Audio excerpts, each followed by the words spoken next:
Ser podcast.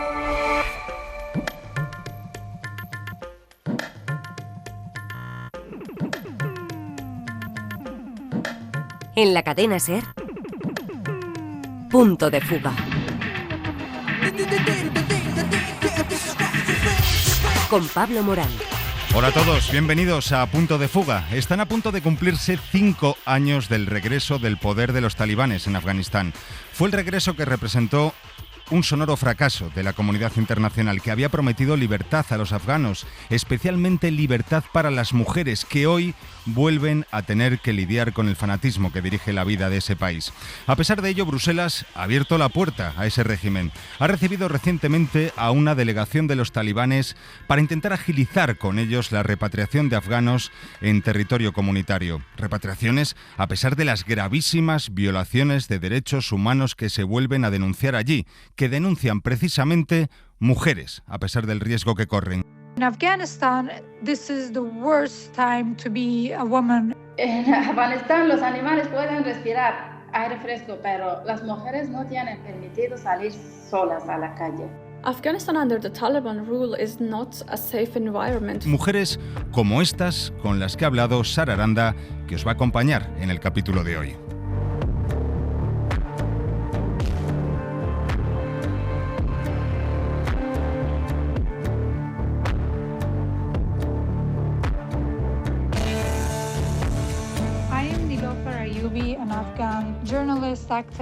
Nilofer Ayubi vive en el exilio en Polonia, es periodista, activista, emprendedora y defensora de los derechos de las mujeres afganas. Nació en Afganistán en 1996 cuando el primer régimen talibán llegó al poder.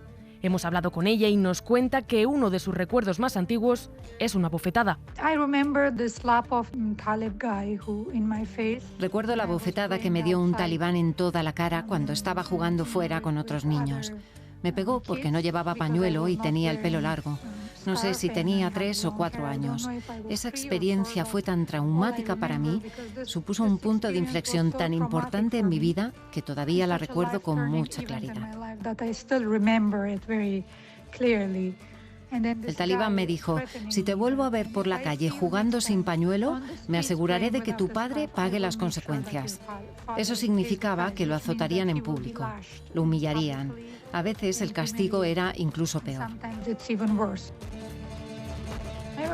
Recuerdo que corrí a casa llorando y mi padre, ya sabes, me quería mucho, me preguntó, ¿qué ha pasado, cariño? Intenté explicarle la situación y lo siguiente que recuerdo es que se giró hacia mi madre y le dijo, tráeme las tijeras. Me cortó el pelo y le dijo a mi madre, a partir de mañana vístela como a un chico. A partir de mañana no la llamaremos Nilofer, la llamaremos Ismaray. Fue el segundo nombre que le dio su padre en pastún, lengua de la región montañosa del sur de Afganistán. Significa algo así como campeón. Su padre le dio un nuevo nombre y con ello una nueva oportunidad, la de vivir como un niño con las ventajas y privilegios que suponía.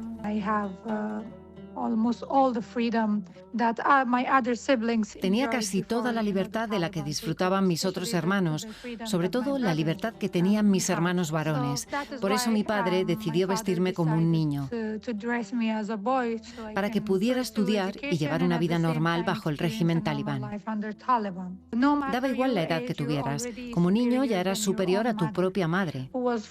Con 5 o 6 años, vestida de chico, tenía que acompañarla al mercado. Si mi hermana quería salir o si necesitaba algo, tenía que venir a mí y pedirme que fuera a la tienda a comprarle lo que quisiera. Existe este tipo de superioridad por la que, como has nacido niño, eres inmediatamente superior a tu hermana e incluso a tu propia madre. La forma en que se criaba a los niños es... no sé cómo expresarlo con palabras. No todos los niños ni todos los hombres nacen misóginos, pero la sociedad está diseñada de tal manera que sin darte cuenta acabas convirtiéndote en un hombre que se cree superior a la madre que te dio a luz, que considera que sus hermanas son inferiores a él o que su mujer no es más que un objeto en casa a su servicio.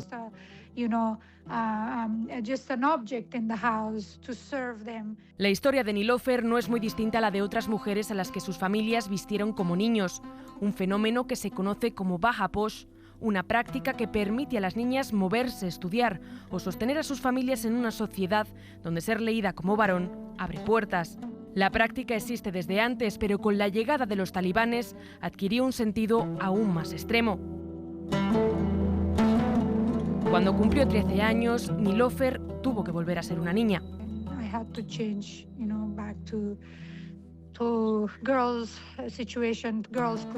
Entonces tuve que cambiar, volver a ser una chica, a la ropa de mujer, por la pubertad, por los cambios que estaba experimentando mi cuerpo. Creo que esa fue una de las etapas más duras de mi vida. Para ser sincera, eso me dejó bastante deprimida. Ya sabes, cuando eres adolescente y las hormonas cambian y estás mentalmente bajo mucha presión y estrés. Yo había creído que era un chico y me comportaba como tal. Me sentía superior. Sé que es por la sociedad, por el respeto que te dan, la atención que recibes incluso por vestirte como un chico. Tenía cierta libertad y poder, y de repente me vi obligada a cambiar mi identidad para convertirme en mujer o en chica, y no tienes ni idea de lo que es ser una chica.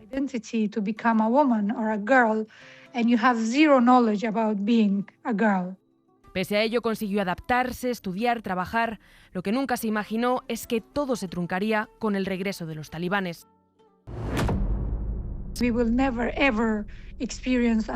Pensamos que nunca jamás volveríamos a sufrir otro régimen talibán. Al igual que yo, mi generación fue muy ingenua.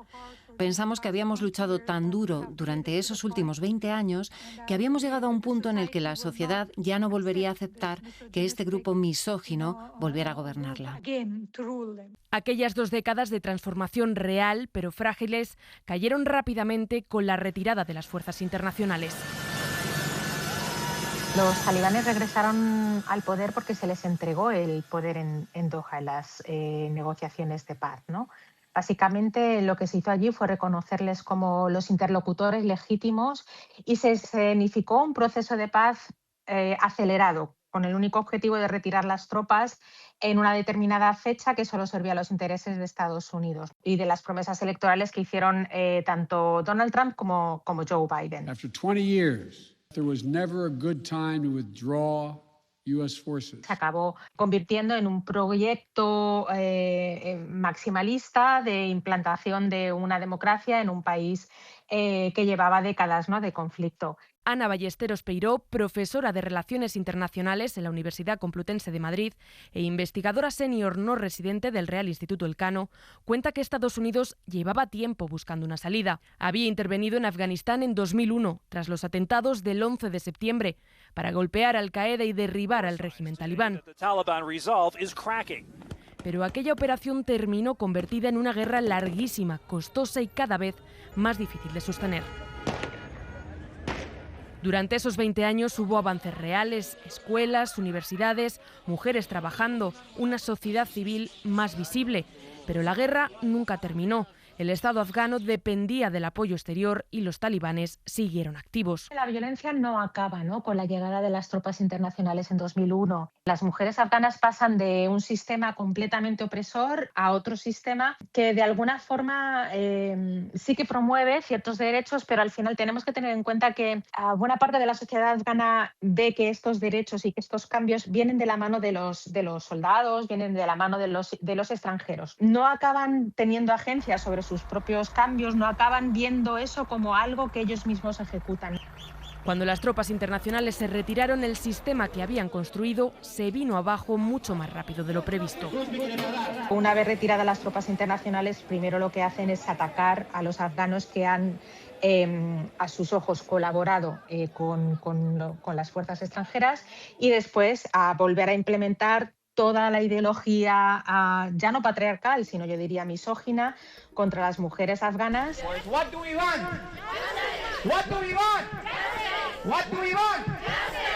Ana Ballesteros habla del colapso de un Estado. Nilofer habla del colapso de la esperanza. Después de 20 años creía que su generación había empujado a Afganistán demasiado lejos como para volver atrás. What happened on August 15 was, Lo que ocurrió el 15 de agosto fue un gran toque de atención para mí y para mi generación, y también supuso una enorme decepción por parte de Occidente. Ese mismo Occidente que afirmaba haber venido a liberarnos, que durante los 20 años previos intentó predicarnos los derechos de las mujeres, los derechos humanos, la igualdad de género.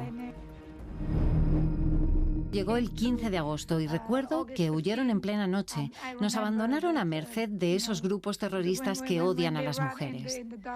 Para ser sincera, fue la situación más espantosa que jamás podría haber imaginado. Nunca pensé que esa pesadilla se haría realidad.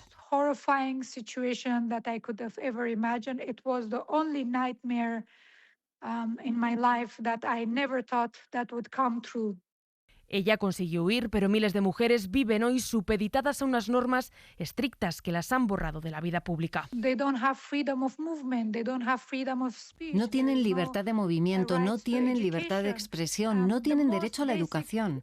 Las leyes de protección más básicas que se crearon tras 20 largos años de lucha en Afganistán para protegerlas de la violencia machista, para que las mujeres tuvieran un lugar a donde acudir, han sido desmanteladas. Cada día se oye hablar de un nuevo decreto, de una nueva orden que se dicta contra las mujeres. Así que en Afganistán este es el peor momento para ser mujer.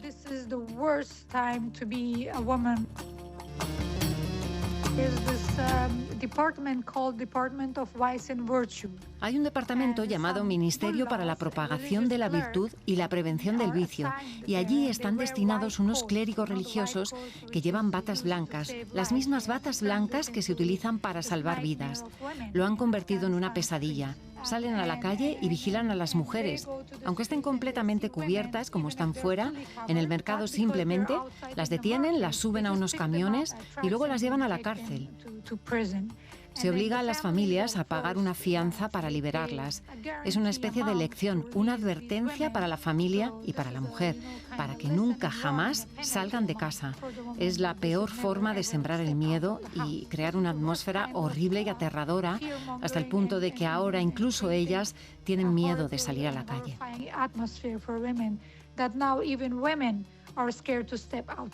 Esa decepción no terminó con la evacuación de Kabul. Para muchas mujeres afganas, cada gesto internacional hacia los talibanes vuelve a abrir esa herida. Yes, I am in contact with women, and I haven't, disconnected even for a second. I'm in contact with women. Estoy en contacto con mujeres en Afganistán. No he perdido el contacto ni siquiera un segundo. Y la única emoción que percibo es que están muy enfadadas y decepcionadas. Para ser sincera, veo mucha ira contra los movimientos feministas de Occidente. Saben que todos los países tienen políticas feministas, pero cuando se trata de las mujeres de Afganistán, no vemos la indignación que debería haber. No vemos grandes manifestaciones de los movimientos feministas en las calles. Las mujeres afganas en el exilio organizamos manifestaciones a nivel mundial cada 15 de agosto y me entristece ver que cada año estamos mucho más limitadas. Incluso en los países en los que estamos a veces nos dicen que bajemos el tono. Nos dicen que tengamos cuidado de no hablar alto. No he visto a ningún movimiento feminista dar un paso al frente y organizar una protesta masiva en apoyo de las mujeres de Afganistán. Por supuesto, hay algunas mujeres feministas increíbles que se han dado un paso al frente. En el Parlamento Europeo tenemos algunas mujeres increíbles que están luchando. Las hay en todos los países, pero eso no es suficiente. Necesitamos que los grandes movimientos que dicen ser los pilares de los derechos de las mujeres que luchen por ellos. Quiero que se enfaden, quiero que griten, que clamen, que pregunten a sus gobiernos y a sus responsables políticos ¿por qué están normalizando las relaciones con los talibanes? ¿Por qué se ha invitado a un grupo cuyos líderes tienen órdenes de detención de la Corte Penal Internacional a pisar suelo europeo y se les ha tendido una alfombra roja? ¿Cuál es la razón por la que estáis ignorando la difícil situación de la mitad de la población de Afganistán?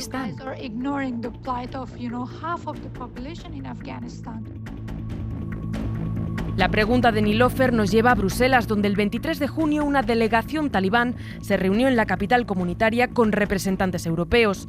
La comisión lo presentó como un encuentro técnico sobre retornos, readmisiones y migración, pero la imagen provocó una fuerte polémica. Para organizaciones de derechos humanos y eurodiputados críticos, sentar a los talibanes en Bruselas contribuía a normalizar un régimen que mantiene a las mujeres afganas fuera de las aulas, de los tribunales y de buena parte de la vida pública. La imagen ya era delicada, pero la discreción que rodeó la visita terminó de encender la polémica. Nos lo cuenta desde Bruselas Enrique García Pozo. La visita no se comunicó previamente al Parlamento Europeo, a pesar de las explicaciones que pidieron los eurodiputados, que se enteraron por filtraciones a la prensa, a pesar de que tampoco se trasladó información previamente a los medios de comunicación, ni siquiera se llegó a confirmar hasta que los talibanes ya estaban en Bruselas. En contacto con distintos estamentos dentro de la Comisión, tampoco hemos tenido respuestas adecuadas, es decir, que el hermetismo de la Comisión Europea en todo este trayecto ha sido muy preocupante. Alicia García Hermida, eurodiputada holandesa, de origen español, y es la jefa de la Delegación para las Relaciones con Afganistán del Parlamento Europeo. Nos atiende en la Eurocámara y nos traslada su profundo rechazo a esa reunión. Entiende que dialogar con los talibanes es una forma de empezar a legitimar al régimen y el paso previo para restablecer las relaciones diplomáticas. Que no se va a aceptar como una mera cuestión técnica, que es como nos lo está intentando vender la Comisión, sino como un primer paso hacia esa normalización. La Comisión habla de contactos técnicos, enmarca la reunión en un encuentro entre funcionarios y no a nivel político. Aseguran que se ha tratado únicamente la expulsión de afganos que supongan un riesgo para la seguridad, pero el régimen tiene otra versión. El Ministerio de Exteriores de Kabul ha reiterado que se ha discutido la restauración de los servicios consulares en el bloque comunitario. Lo cierto es que hoy, salvo en Alemania, la mayoría de embajadas mantienen al personal previo a la llegada de los talibanes, por lo que los lazos consulares son prácticamente inexistentes. Restablecerlos permitiría al régimen acceder a la información del más de 500.000 de afganos refugiados en el bloque, la mayoría en Alemania, poner en riesgo su integridad a cambio de deportar a aquellos que suponen un riesgo para la seguridad, algo que condena el vicepresidente del Parlamento Europeo, el socialista Javi López. La Comisión Europea puede llamarlo diálogo operativo o reunión técnica, pero el mensaje político es inequívoco. Importan más las expulsiones que la situación de quienes sufren cada día la represión talibán. Porque al otro lado las garantías son mínimas. Nos lo explica en una conversación telefónica Sagofa Ghaffori, investigadora afgana del Centro de Estudios Políticos Europeos con sede en Bruselas. Different reports from organizations, from the UN, from other monitoring bodies, they shows that the returnees have faced detention, interrogation and denuncia arrestos, torturas para aquellos que han sido deportados desde países como Pakistán e Irán, como revela un informe de Naciones Unidas. And it of course states that no one should return to a place where they face a risk of persecution or serious harm. La Unión Europea, en virtud del derecho internacional, tiene la obligación de abstenerse a repatriar a personas cuando existe riesgo de persecución o tortura. Pero algunos países ya han emprendido ese camino en solitario. Austria ha sido el primer país en deportar a un afgano desde la vuelta de los talibanes, aunque Alemania está marcando el paso al bloque. En lo que llevamos de año ya ha deportado a casi un centenar de afganos, aunque antes Berlín expulsaba a presuntos delincuentes afganos a través de vuelos que salían de Qatar. 59 Bundeswehrsoldaten. No tendemos la mano al régimen, buscamos colaboración técnica por el interés de nuestro país. Así explicó el canciller Merz en una intervención en el Bundestag las razones por las que Berlín ha decidido reanudar la comunicación con el régimen. Organizaciones humanitarias denuncian que Bruselas pretende hacer eso en toda la Unión Europea. Lo cierto es que la Comisión todavía no ha respondido a una serie de preguntas por escrito de un grupo de eurodiputados que quiere saber cuáles fueron los motivos exactos que trajeron a los talibanes a la capital comunitaria. Asociaciones, activistas y defensores de derechos humanos de todo el mundo también han pedido explicaciones. Nilofer forma parte del movimiento We Raise Our Voice for Afghan Women y denuncia el silencio institucional. Han ignorado nuestras cartas, han ignorado nuestras protestas. Organizamos manifestaciones a nivel mundial, pero ellos ni siquiera se han molestado en pararse a preguntar y ver qué pasa. Después de lo que ha hecho la Unión Europea al invitar a los talibanes a Bruselas, me da la sensación de que si quedaba una pequeña ventana de esperanza para las mujeres del país, la idea de que al menos hay políticas que luchan por nosotras también se ha hecho añicos, se ha resquebrajado. En mi opinión, la invitación de una delegación talibana en Bruselas es una gran injusticia para el pueblo de Afganistán, especialmente para las mujeres y las niñas. Es la voz de Anusa Mahidi. Ella vivió la llegada de los talibanes a Bruselas desde Segovia, donde vive refugiada desde que escapó de Afganistán. Para ella el encuentro no fue una cuestión técnica, sino una contradicción. El mundo ha visto la violencia de los talibanes durante muchos años. No se toman suficientes medidas para detener a los talibanes. Al contrario, en algunos casos, como Bruselas, se les dan visado y participan en mesas de negociación. Esto da la impresión de que la vida, la seguridad y el futuro del pueblo de Afganistán no siempre son la prioridad principal, ni para los países poderosos, ni para la comunidad internacional. Parece que tienen más importancia sus propios intereses, su seguridad y sus políticas. Por eso, algunos países prefieren dialogar con los talibanes también para proteger su propia seguridad. Es posible que solo actúen en forma más fuerte cuando los talibanes representen un peligro para sus intereses o para su seguridad interna. Anusa, tú eres abogada, has dedicado parte de tu vida a defender a mujeres y niñas de casos de violencia y de matrimonios forzados. ¿Qué dificultades encontraste para ejercer tu profesión en Afganistán? Yo trabajaba para los derechos de las mujeres afganas en tribunal y también trabajaba en diferentes organizaciones nacionales e internacionales, en proyectos con el apoyo de América y en el Ministerio de Justicia de Afganistán para desarrollar a las mujeres y las niñas. Durante mi trabajo tenía muchos problemas de seguridad. Por ejemplo, en el tribunal cuando defendía a mujeres que enfrentaban violencia y con mi apoyo jurídico, sus maridos iban al cárcel o ellas se separaban de sus maridos con orden del tribunal. Sus maridos me amenazaban mucho de muerte. ¿Vivías con miedo? Sí, tenía miedo de muerte cada día. Es peor que la propia muerte y tenía miedo muchísimo. Cada día que salía de casa no sabía si volvería sana y salva o no. ¿Cuál es la situación de las mujeres afganas ahora? ¿Cómo viven esas mujeres a las que ayudabas como abogada? Bueno, la situación de las mujeres en Afganistán es muy dura. Cada día los talibanes anuncian órdenes muy estrictas contra las mujeres. En los últimos meses publicaron una ley que permite el matrimonio de niñas menores de 15 años con el permiso de sus padres. Y otra ley que no permite a las mujeres presentar quejas en los tribunales contra sus maridos violentos. Un esposo no enfrenta consecuencias legales si golpea a su esposa mientras sus huesos no se rompan. Antes de los talibanes teníamos leyes para proteger a las mujeres y las niñas. Ellas podían trabajar, estudiar, salir de casa, viajar, ir al gimnasio, hacer lo que querían, como protestar contra el gobierno. Pero ahora no pueden viajar solas, no pueden salir a la calle solas, no hay gimnasios para mujeres.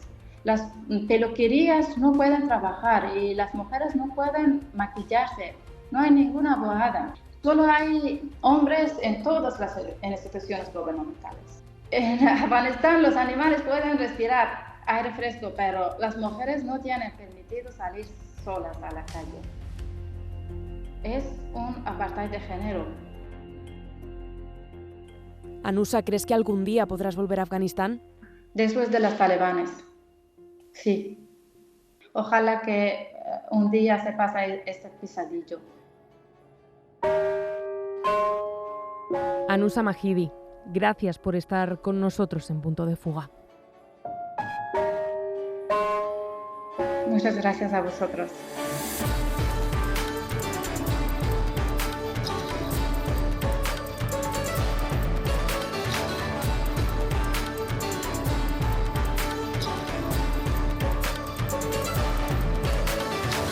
Pues hasta aquí el Punto de Fuga de este domingo. Ya sabéis que os seguimos acompañando en cadenaser.com, en Facebook, en X, somos @punto de fuga y por supuesto en Ser Podcast, donde tenéis todos los capítulos del programa para escuchar cuando queráis y para compartirlos, porque sois parte fundamental de este mundo que también importa. Hasta el domingo que viene. Adiós. Para no perderte ningún episodio, síguenos en la aplicación o la web de la SER, Podium Podcast o tu plataforma de audio favorita.